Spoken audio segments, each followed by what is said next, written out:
एक रुपए का नोट अगर किसी भाई के पास हो, नहीं होगा तो आप अपने एक रुपए के नोट को देखना, गूगल पे भी कहीं पे भी सर्च करोगे एक रुपए का नोट देखना, उस एक रुपए के नोट पर बड़े बड़े अक्षरों में लिखा होता है भारत सरकार और नीचे लिखा होता है गवर्नमेंट ऑफ इंडिया, यानी कि वो भारत सरकार का करेंसी नोट है।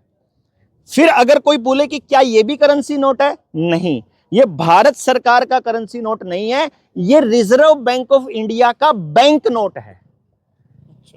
इसके ऊपर लिखा हुआ है भारतीय रिजर्व बैंक और नीचे लिखा हुआ है guaranteed by the central government, not central government, the central government. और हमारे संविधान में भारत सरकार के लिए 3 नाम है, union of India, government of India और रिपब्लिक ऑफ इंडिया।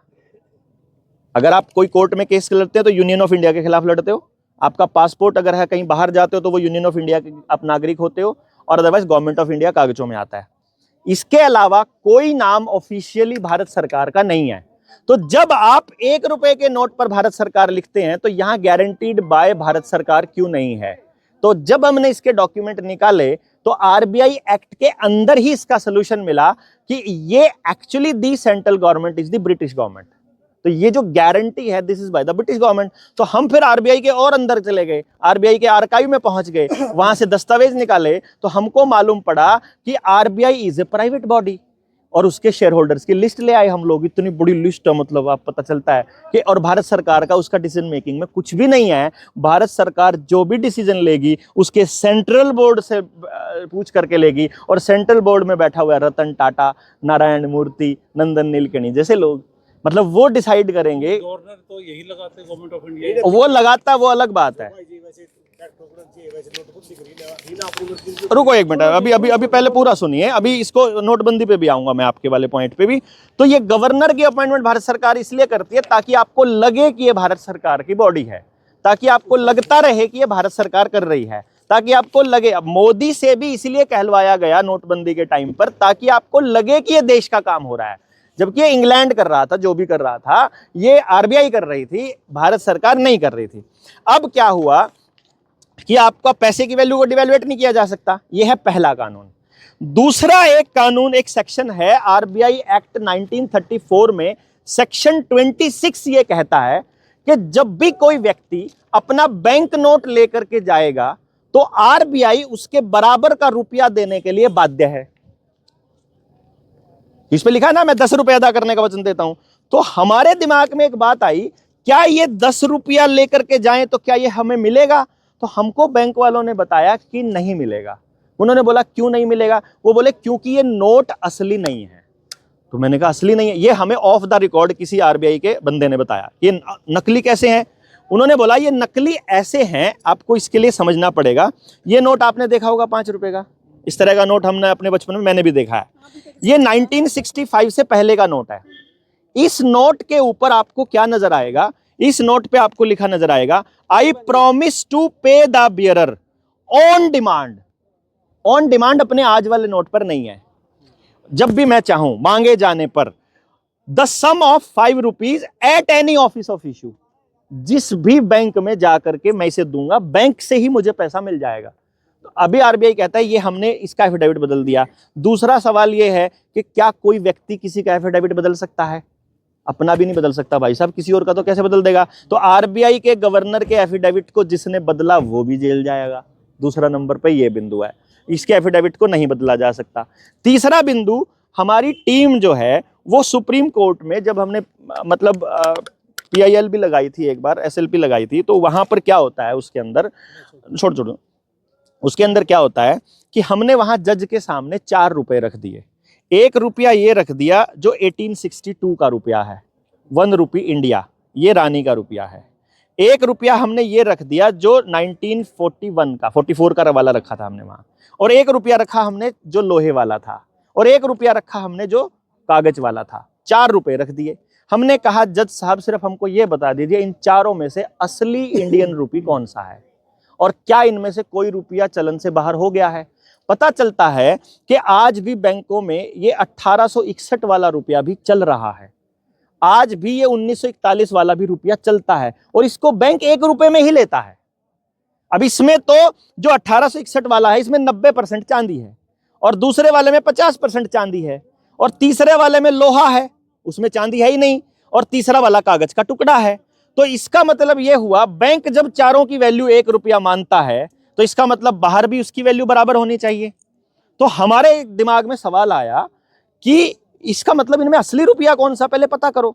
तो अंदर गए तो जज ने यह कहा, आप जो कह रहे हो वो 100% सही है, but your SLP is dismissed. हमारी SLP डिसमिस कर दी गई। उस दिन हमको यह समझ में आ गया अपनी टीम को कि इसका मतलब कोर्ट को रुपए का मसला लेने का हक ही नहीं है, क्योंकि जिस दिन कोर्ट में यह मसला चला गया, कोर्ट को कानून के हिसाब से चलना पड़ेगा, और कानून में रुपया इज नॉट दिस मेटल, रुपया इज स्टैंडर्ड। जैसे किलोग्राम लोहे का बट्टा हो, चांदी का बट्टा हो, सोने का बट्टा हो, किलो मतलब किलो। 1000 ग्राम सोने का बट्टा होगा वो भी 1000 ग्राम ही तोलेगा, और लकड़ी का भी, चाहे दाने हो। 1 किलो 1000 ग्राम ही 1 किलो बनेगा, ना 999 ग्राम बनेगा, ना 1001 बनेगा, सिर्फ 1000 ग्राम ही 1 किलो बनेगा। इसका मतलब जो किलो है वो धातु का, किलो से मतलब धातु नहीं है कि किस धातु का है, किलो का मतलब उसका स्टैंडर्ड है, और उसका स्टैंडर्ड 1000 ग्राम है। इसी तरह से रुपया उस किस धातु का बना है इस पर निर्भर नहीं करता। वो चांदी का भी उसकी वैल्यू और कागज के रुपये की वैल्यू एक ही मानता है। अगर बैंक, आप भी बैंक में जाओगे तो आज 1 रुपये में लेता है वो, तो इसका मतलब आप चांदी का लेकर जाओ या कागज का, 1 रुपया माना जाएगा। इसका मतलब वो उस धातु पर निर्भर नहीं करता बल्कि उसके स्टैंडर्ड पर निर्भर करता है। और रुपये का स्टैंडर्ड जब हमने निकाला तो 1882 के पेपर करेंसी एक्ट में मिला कि 15 रुपया बराबर 1 मोहर, यानी 1 तोला सोना, यानी 1 रुपया बराबर 777 मिलीग्राम सोना। अब हमको यह समझ में आ गया कि हमारे 1 रुपए की वैल्यू 777 मिलीग्राम सोना है असली में। तो इन्होंने हमारे रुपए की वैल्यू को खत्म कैसे किया, इनडायरेक्टली। इस गेम को समझना है अगर आपको, तो इसके लिए खेल समझ में आएगा आपको। जब सुनार जो है वो आपको हुंडी देते थे, जैसे आड़ती से हम पर्ची लेकर आते थे, सुनार के पास पैसा जमा कराया, उससे पर्ची ले ली, पैसा जमा कराया, पर्ची ले ली। बाद में लोगों ने सोचा यार कौन सुनार के पास हर बार जाएगा, पर्ची में ही आपस में ट्रेड करना स्टार्ट कर दिया। आपने उस पर्ची को ही सोना मानना शुरू कर दिया, क्योंकि आपको मालूम है कि इस पर्ची के बराबर का सोना सुनार के पास रखा है, तो आपने उस पर्ची को ही सोना मानना शुरू कर दिया। इसी तरह से 1934 में जब RBI एक्ट बना तो उस टाइम पर RBI ने जब ये नोट जारी किए, RBI के नोट में लिखा हुआ था कि आप जब चाहो अपना सोना जाकर के बैंक से ले सकते हो। तो लोगों ने सोचा कि हम जब चाहे ले तो सकते ही हैं, तो इन्होंने इसको ही रुपया मानना शुरू कर दिया। ये रुपए के नोट थे और इन्होंने रुपया मानना शुरू कर दिया। आप अगर अपने पुरखों की थोड़ी सी डिटेल में जाओगे, थोड़ा पहले जाओगे, आपके पिताजी और हम सबके दादाजी जो छोटे उम्र में हैं, उन सबके दादा हमेशा ये कहते थे, मेरे दादा को तो मुझे मालूम है, मेरे दादा मेरी दादी को बोलते थे, दिए एक 10 का नोट, सॉरी के हाथ पर दर्द दो, दिए एक 100 का नोट। वो कभी भी उन्होंने 100 रुपए नहीं बोला, उन्होंने बोला 100 का नोट, 100 का note, it's a promissory note.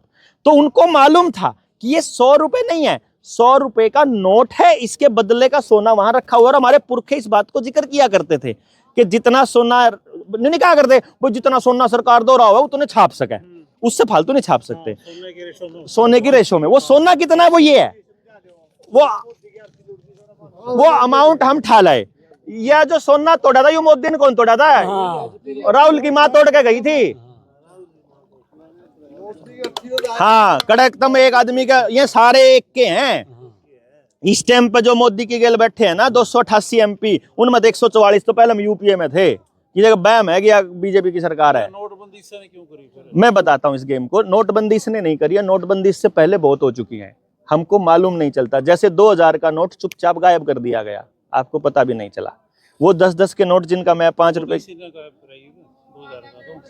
मैंने अभी बोला इन्होंने गायब कर दिया गया। इससे पहले के 10 रुपए के नोट जो मैं आपको बता रहा था वो किसने गायब करे? ये तो मोदी के आने से पहले गायब हुए ना भाई। ये जो 10 रुपए के नोट है, मैं आपको 10 रुपए का एक नोट दिखाता हूँ। कौन सा? हाँ, ये 5 रुपए का नोट तो गायब हो लिया। आउटडेटेड कभी नहीं होता जी, रुपए का स्टैंडर्ड जो रहेगा तब तक वो आउटडेटेड नहीं। अब चलते ही अभी नहीं। आज इससे लोग पहले की पंजाब कहानी के बताता पास हूँ, मोदी पे भी बताते हैं। ये देखो, ये 10 रुपए का नोट, ये तो 10 का नोट आपने देखा ही है ना, ये तो चलते हैं आज ही बैंक में। चलता है ना। हाँ। ये नोट गायब हो चुका है। तो वो गायब हो चुका होगा, कैसे हुआ? डिजाइन चेंज कर जब दिया मैंने होगा। कहा रुपया तो चांदी का भी चलता है, हाँ। रुपया ये भी चलता है, ये गायब कैसे हुआ? गायब होने के पीछे का खेल आपको समझना पड़ेगा। ये खेल है जो मैंने आपको बोला इससे पहले कि इन्होंने क्या किया, लोगों ने सोचा कि जो ये नोट है यही रुपए है, अब इस नोट को ही हम रुपया मानना शुरू करते हैं। तो इन्होंने सबसे पहली लूट चालू करी थी 2000 के बाद, जब पूरी दुनिया के अंदर इनका गेम चल पड़ा। तो 2003 में और 2004 में इन्होंने क्या किया, नोट छाप लिए अनलिमिटेड, और छाप करके अपने उद्योगपति दोस्तों को दे दिए। अब हम तो जब किसी नोट को देखते हैं हम तो ये सोचते हैं ना कि ये नोट भारत सरकार ने दे रखा है, रिजर्व बैंक ने, तो ये असली नोट है, इसके पीछे सोना रखा है। तो उसके पीछे सोना नहीं रखा, उन्होंने छाप लिए, छाप के दे दिए बड़े बड़े उद्योगपतियों को। उन उद्योगपतियों ने गाड़ियों में बोरे में रुपये भर के, आपको याद होगा 2004 में 2003 में, तो किसानों के पास आया करते गामा में दिल्ली के सेठ, मैंने कहा करते जमीन का रेट बोल के, रेट चाहिए तने 2 लाख का किला 3 में ले, 4 में ले, 5 में ले, जो मर्जी ले, रातों रात मतलब 92 पे करोड़पति हुए लोग उन दिनों में, क्योंकि लोगों ने उन कागज के टुकड़ों को रुपया मानना स्टार्ट कर दिया। पीछे उसके गोल्ड रखा नहीं है, वो फर्जी रुपए थे।